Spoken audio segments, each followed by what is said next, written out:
तो दोस्तों चलिए शुरू करते हैं। जो तुम्हारा क्लास 12 फिजिक्स का सेकंड चैप्टर है, जो है तुम्हारा chapter number 2 electrostatic potential and capacitance. So आज शुरू करेंगे हम electrostatic potential. Okay, electrostatic potential. So electrostatic potential समझने से पहले हमको एक चीज़ समझना पड़ेगा, जैसे कि तुम्हारा हो गया conservative force, non conservative force. जैसे कि हम लोग को पता है, हम लोग फर्स्ट मतलब क्लास 11 में पढ़ चुके हैं। जैसे वर्क एनर्जी पावर का एक चैप्टर था, तो उसमें पढ़ चुके हैं। जैसे पहले जो कॉन्सेप्ट है तुम्हारा कंजर्वेटिव फोर्स, वो एक्चुअली क्या होता है। जैसे सोचो, मैं दो एग्जाम्पल ले रहा हूँ। I am taking two example, that is one is your let's say this is two level. Okay, I am taking a ball here, I am putting a ball here and I will take it to a particular height of H to that level. Okay, सोचो एक object है जो ये height से मैं ऊपर तक उठा रहा हूँ। सो क्या कर रहा हूँ मैं, एक्चुअली मैं क्या कर रहा हूँ, उसको फोर्स दे रहा हूँ। I am giving force to it.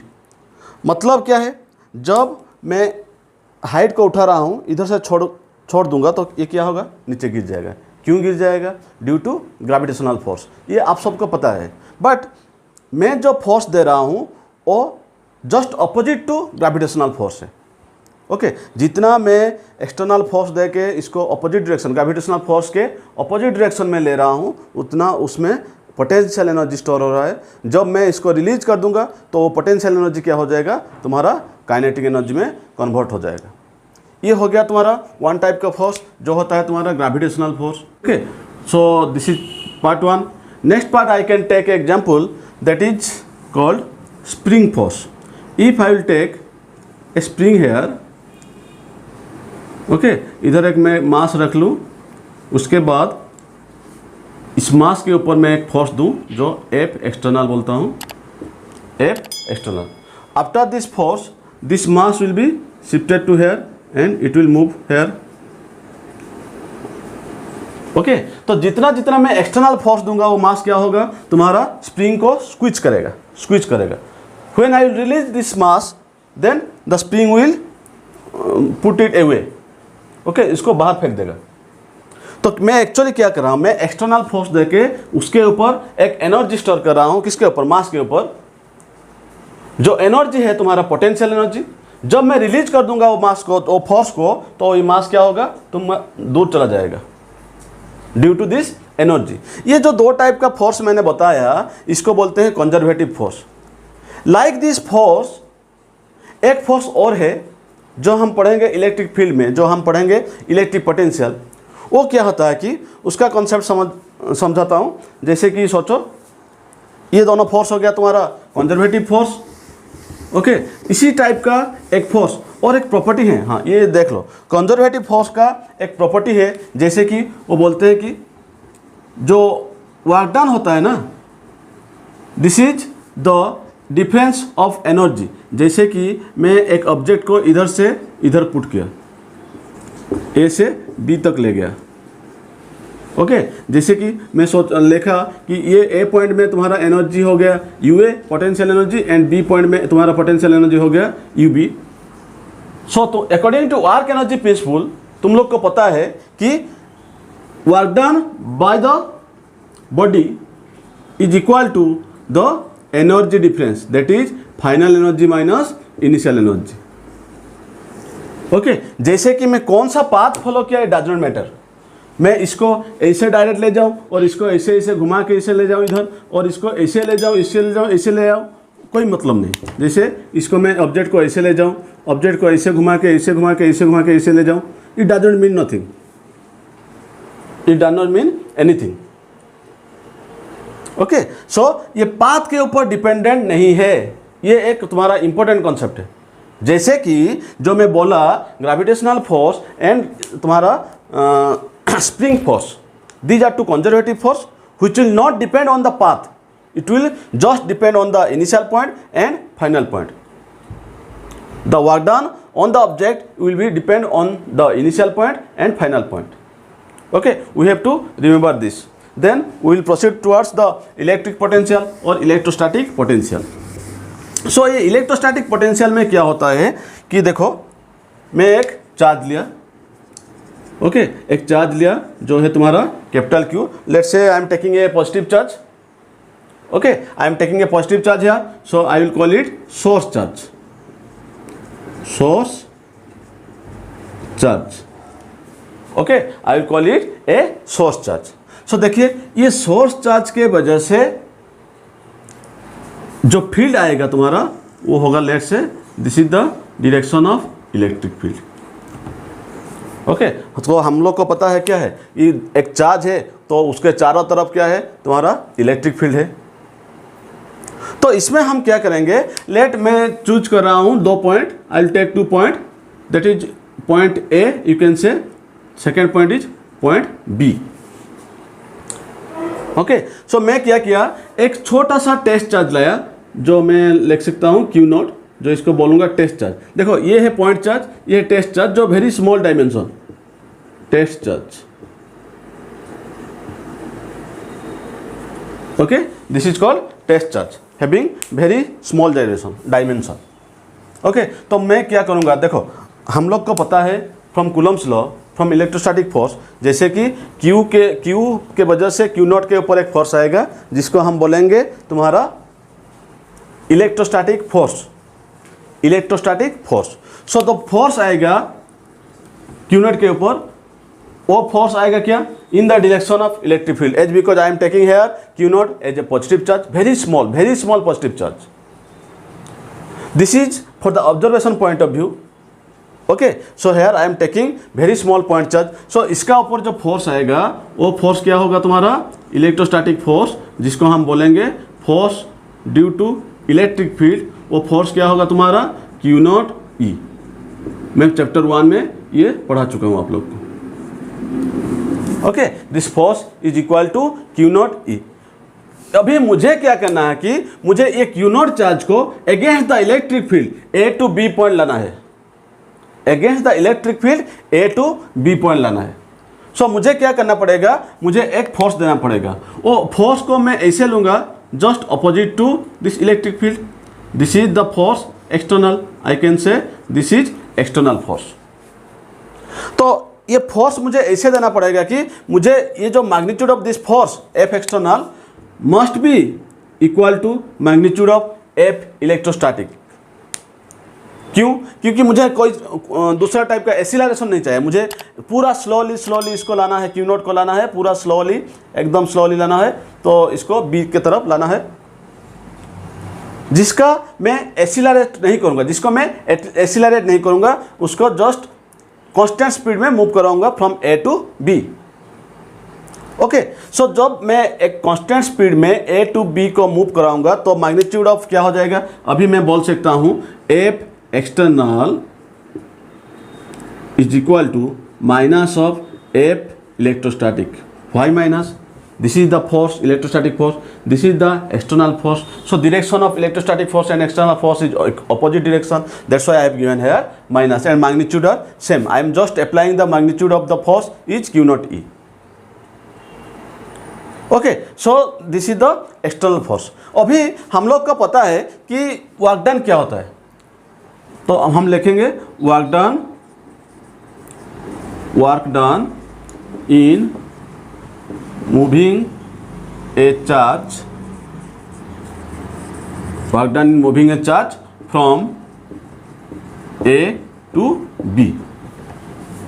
Okay work done in moving a charge from A to B. So मैं इसको क्या लिखूंगा W, okay W from A to B, work done from A to B. इसको मैं क्या लिख सकता हूँ, this is the energy difference. जैसे हम पढ़े हैं फर्स्ट ईयर में, मैं दूसरे बार भी बोल रहा हूँ कि the work done by the external force on the body is equal to the energy difference, the final energy minus initial energy, the energy difference. और this is written as UB, final energy minus initial energy UA. Okay this will be written as UB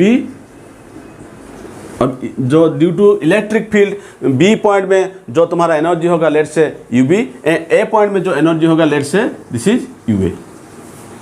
So here I can write the final energy minus initial energy is your work done from A to B, work done by the body from A to B. Okay, so ये लिख सकते हैं. दूसरे बार इसको हम ऐसे लिख सकते हैं, वर्क डन क्या होता है, फोर्स इनटू डिस्प्लेसमेंट. लेट से हम जितना नज़दीक आएंगे, जितना इस डायरेक्शन पे मूव करेंगे,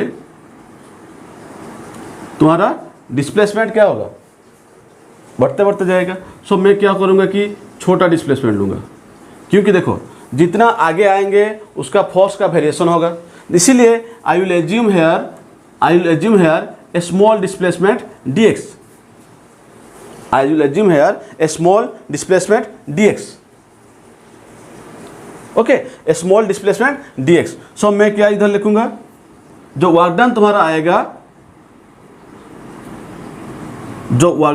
आएगा, देखो इसको मैं ऐसे लिख सकता हूँ कि वर्क डन इक्वल टू तुम्हारा हो गया final potential minus initial potential.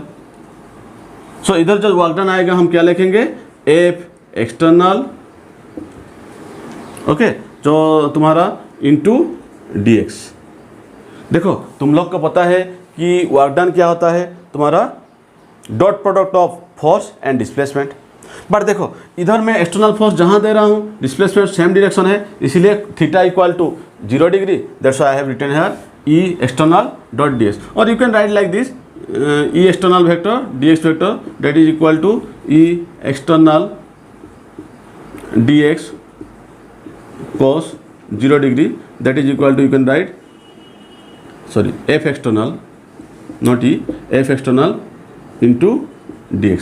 ये आप लिख सकते हैं. ये हो गया तुम्हारा, ये तुम्हारा small work done. I can write dw here, जिसको हम डिफाइन करेंगे final energy minus initial energy. जब मैं वही क्यू नॉट चार्ज को मूव कराऊंगा फ्रॉम ए टू बी, जब मुझे ए टू बी लाना है तो मैं क्या करूंगा, इंटीग्रेट करूंगा बोथ साइड में. तो क्या हो जाएगा, integration dw which is equal to तुम्हारा हो गया फाइनल पोटेंशियल dw कहाँ से कहाँ तक. ओके, देखो इंटीग्रेशन dw जो तुम्हारा हो जाएगा फाइनल पोटेंशियल है u सफिक्स b माइनस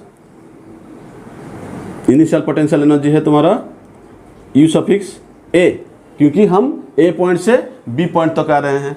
तो क्या होगा, इसको क्या लिखेंगे, integration from a to b f external into dx.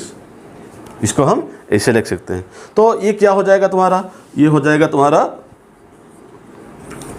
Not dw, integration derivative will cancel out. So work done from a to b which is equal to ub minus ua which is equal to, I can say integration from a to b. f external को हम क्या लिख सकते हैं, minus f ही. So I can write minus f suffix e dx which is equal to your, you can write minus of integration from a to b q naught e dx. Okay, so ये क्या है actually, इसको मैं थोड़ा box करके रखता हूँ. तो ये हो गया तुम्हारा इक्वेशन 1, ये हो गया तुम्हारा equation 1.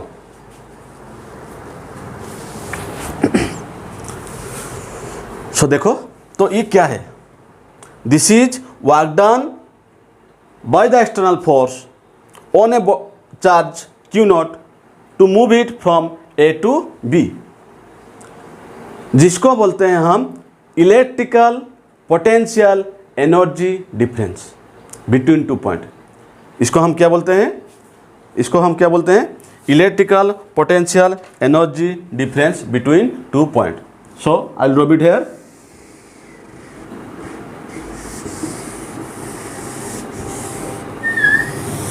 Okay, so here I will say equation 1 is called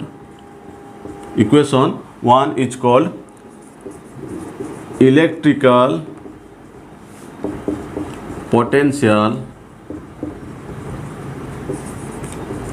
energy difference.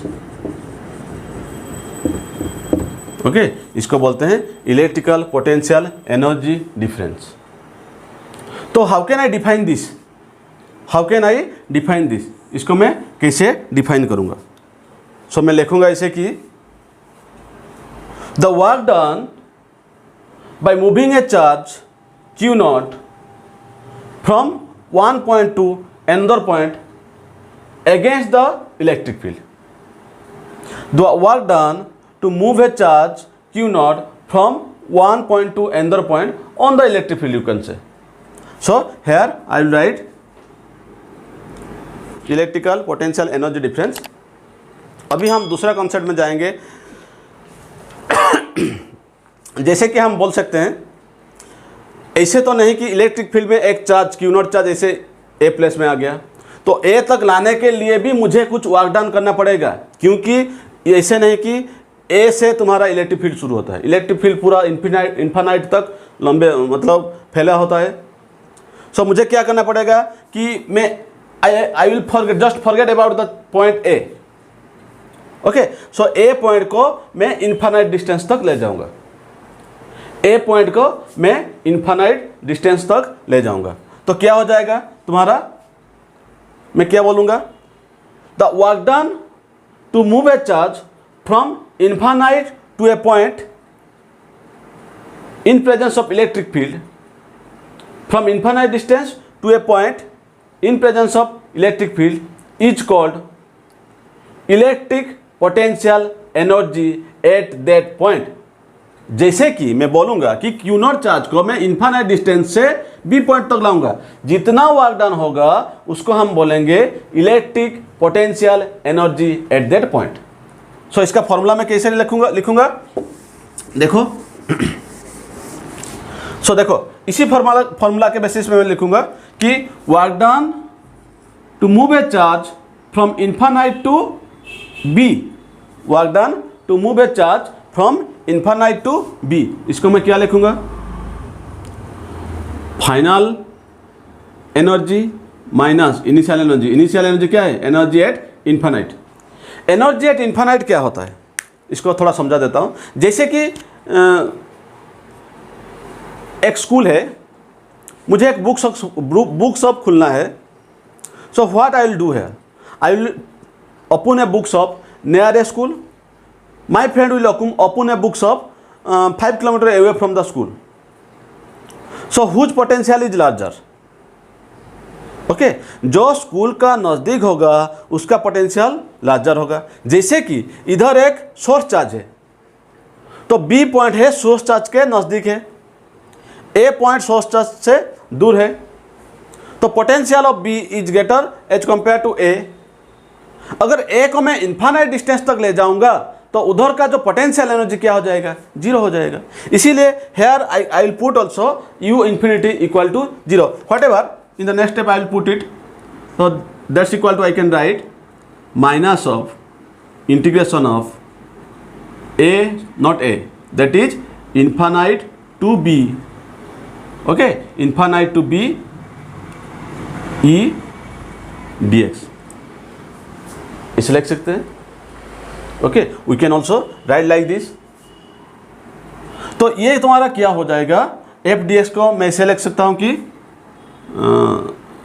Sorry, ये एफ ई डी एक्स होगा, ये F suffix E D X होगा, इसको लिख सकता हूँ minus infinite to B Q naught E D X. So how can I define this, पहले सोचो इसको क्या बोलते हैं, इसको क्या बोलते हैं। ओके, ये वाला को इक्वेशन को क्या बोलते हैं, इसको I will give it equation 2। Okay, then I can say work done electric potential energy of that point. ठीक है ना। सो पहले हम पढ़े हैं इलेक्ट्रिक पोटेंशियल एनर्जी डिफरेंस, बाद में हम देखेंगे electric potential energy, okay, of that point. कौन सा पॉइंट का इलेक्ट्रिक पोटेंशियल एनर्जी है? बी पॉइंट का। Now what is potential difference, और you can say what is electric potential difference. ये तो हो गया एनर्जी के बारे में। जैसे कि हम एक चार्ज को ए से बी तक ला रहे हैं, तो ये किसका ऊपर डिपेंड रहता है? जो तुम्हारा वर्क डन किसके ऊपर डिपेंड रहता है? क्यू नॉट एंड ई के ऊपर, इलेक्ट्रिक फील्ड के ऊपर। बट ये क्यू नॉट तो एक छोटा सा चार्ज है, किसी के हिसाब से वो 1 इलेक्ट्रॉन चार्ज हो सकता है, किसी के हिसाब से वो 5 इलेक्ट्रॉन चार्ज हो सकता है, कुछ भी हो सकता है। तो जो मैं चाहता हूँ कि ये वर्क डन को इंडिपेंडेंट ऑफ क्यू नॉट बनाना है। मुझे ज़रूरत है कि ये वर्क डन को इंडिपेंडेंट ऑफ क्यू नॉट बनाना है, okay, independent of Q naught बनाना है। जैसे कि देखो, I can write from equation 1। Equation 1 से मैं क्या लिख सकता हूँ? देखो, I can write work done to move a charge from A to B, और I can write work done to move a unit charge from A to B.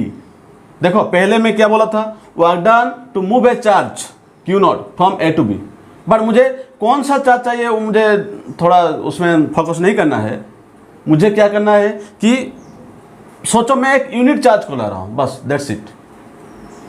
So unit charge को लाने के लिए जो वर्क डन होगा तुम्हारा W A B by Q naught, क्योंकि Q naught charge को लाने के लिए तुम्हारा वर्क डन था W A B, W suffix A B.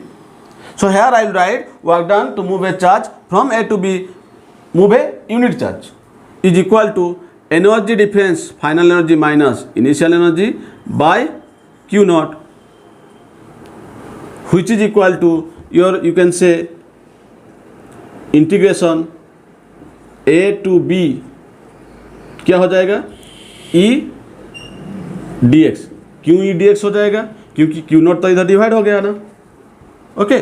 E D x जिसको हम बोलते हैं तुम्हारा potential difference, final potential minus initial potential, और you can say potential difference between point B and ए।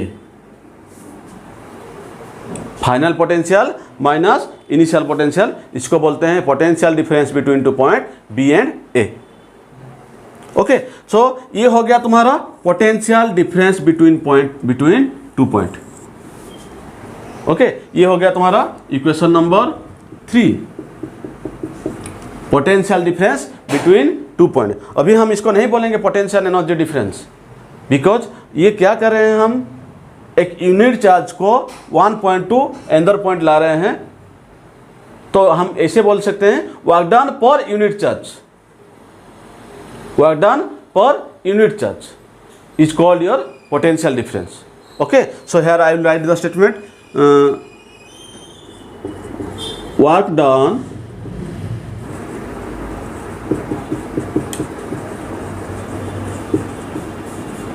और सिंपल हम इसको क्या लिख सकते हैं? पोटेंशियल डिफरेंस,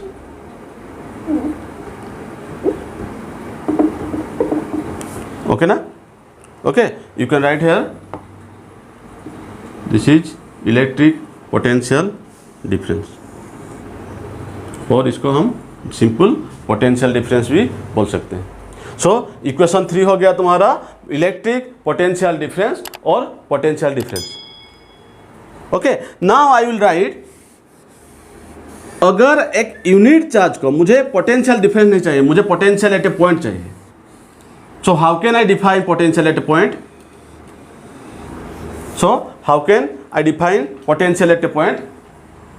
So देखो, I can write here potential at a point,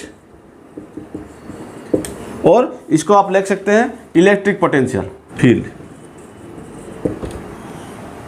okay. सो इसका फॉर्मूला मैं कैसे लिखूंगा? सो देखो, मुझे ए पॉइंट से नहीं लाना है, just a simple difference. I will write here from infinite to B, work done to move a charge from infinite to B। मतलब इसको मैं क्या लिखूंगा? Here I will write from UB minus U infinite, क्योंकि मुझे initial है infinite से final energy है, जो तुम्हारा पोटेंशियल एनर्जी है UB. Okay, here also I will write from infinite to B EDX, और here I will write V final potential minus initial potential. तो इधर का जो पोटेंशियल है VB, इधर का जो पोटेंशियल है तुम्हारा V सफिक्स A. सो मुझे इनिशियल पोटेंशियल तुम्हारा क्या है, इन्फानाइट डिस्टेंस में लाना है. सो VB इन्फानाइट, इसको हम ऐसे लिख सकते हैं. नेक्स्ट स्टेप में इसको क्या करेंगे, जैसे देखो. Okay, you will write this statement also. You can write H E field मतलब electric field at infinite is 0. That implies V at infinite is also 0. So that implies I can write, तो V infinite जो अगर ये 0 हो जाएगा तुम्हारा, तो क्या होगा, potential at point B VB. Okay, potential at point B which is equal to work done to move a charge from infinite to B for move a unit charge. That's why by Q naught, which is equal to energy difference, energy at point B for unit charge. Okay, which is equal to integration from infinite to B E dx. This is the potential at a point. Potential at a point on the electric field. Okay, you have to देखो, this is the first starting concept of electric potential, electrostatic potential and capacitance, जिसको जो तुम्हारा base concept है, एक imaginary concept तुमको याद रखना पड़ेगा. जैसे आपका 4 फॉर्मूला हो गया. ओके, क्या क्या क्या किस का फॉर्मूला हो गया, इलेक्ट्रिक पोटेंशियल एनर्जी डिफरेंस, जो वर्क डन होता है, work done from one point to another point, moving a charge from one point to another point. Second हो गया electric potential energy at a point, तो ये क्या हो गया, work done to move a charge from infinite to a point in electric field, on electric field. Third हो गया तुम्हारा electric potential difference, not energy. Okay, so here we will write work done to move a charge, move a unit charge. This is important, this is the difference. Work done to move a unit charge from one point to another point on electric field. Last part हो गया तुम्हारा electric potential at a point और potential at a point, जो हो गया तुम्हारा work done to move a unit charge from infinite distance to a point on electric field. ये तुम्हारा हो गया starting concept. Next class will discuss about its unit, dimension and also electric potential due to the point charge और source charge. Okay, so have a nice day. Thank you. Hope you all will understand.